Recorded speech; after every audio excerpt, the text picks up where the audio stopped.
think that if you put the complete set of Boston, the electrodes and also the battery, and to compare which is giving you the best outcomes.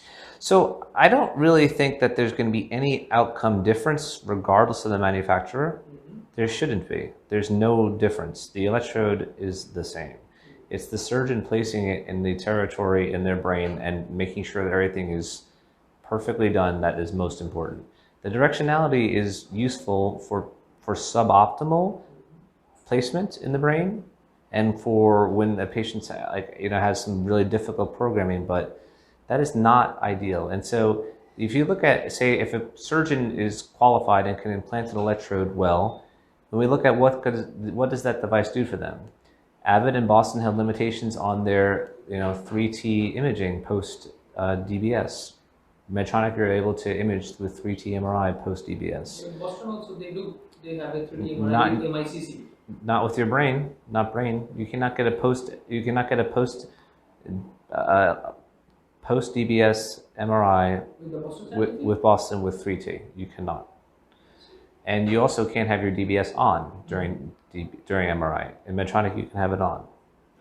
And so the other ability that I like for Medtronic is that you have the ability to use the sensing through the leads with the Percept battery.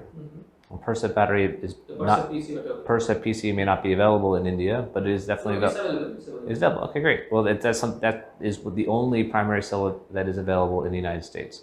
And so when you have that in a combination with the Sensite lead, or even with the old leads, you have the ability to sense. And sensing is really important because if we know that as Parkinson's disease, there's some beta oscillations that are pathological.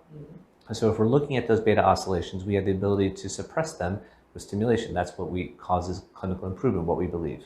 But say the area that has the highest beta oscillations in the STN, say if we're targeting for Parkinson's disease, that location may not be constant throughout time.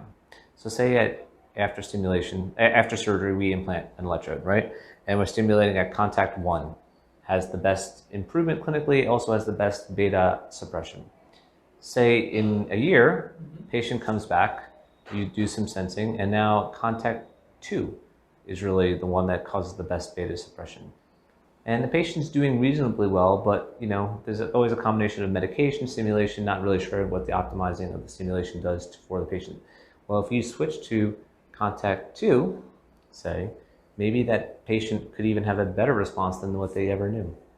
And sometimes these things escape the practitioner when they're applying stimulation because you see an improvement and it's good, but you don't really know how to make things better. And so these are extra guides that can help you say, okay, well, this is this is a matter-of-fact guide, a quantitative improvement that you can look at objectively and say, okay, this is something that we're doing in response to this patient's clinical exam with medication changes. Kind of gives you just more information about how you can make the best outcome for a patient. And so that's one thing that's very interesting about Medtronic. It's a new way of thinking because not any the other device companies don't offer that. But even within Medtronic, the people who've been just using that, it's new to every practitioner. No one really has used this over the last 30 years. So it's very interesting. It's a new way to think. And apart from DBS, are you involved with any other neuromodulation currently, or you are planning to start? Myself? Yes. So for the last decade, I've done a lot of spinal cord stimulation, specifically for pain, which is very common in the United States. And so I definitely will be doing some more of that in the near future.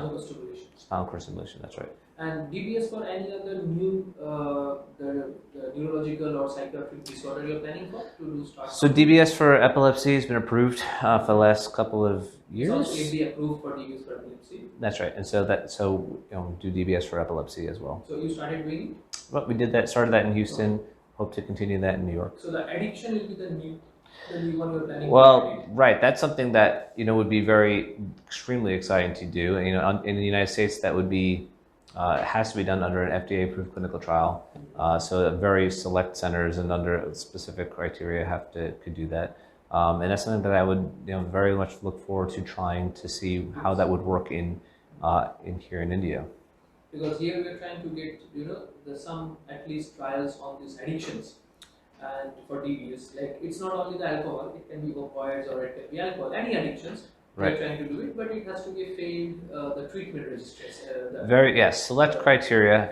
It's very specific inclusion criteria, but definitely treatment resistance. And they also just say, hey, well, this, in the burden to society, how much this can improve a patient's quality of life, I think could be. It's very, DBS, as we know, is a very safe procedure, right? And so if it's safe and it offers help, it's actually safer than any other, the surgeries you do. Very true. Sometimes I say the patient, if you go for tooth extraction, that can has different side effects other than this. Right. So DBS. So once we establish to the patients that DBS is safe, we can't guarantee the improvement, but it should be safe. Then when patients have treatment resistance for their psychiatric disease, it's kind of like, well, there's nothing else that we can do to help you. Let's try this. And so I think for addiction, it's a great try, especially if a patient if they're not working, they can't help society. This is something that is a small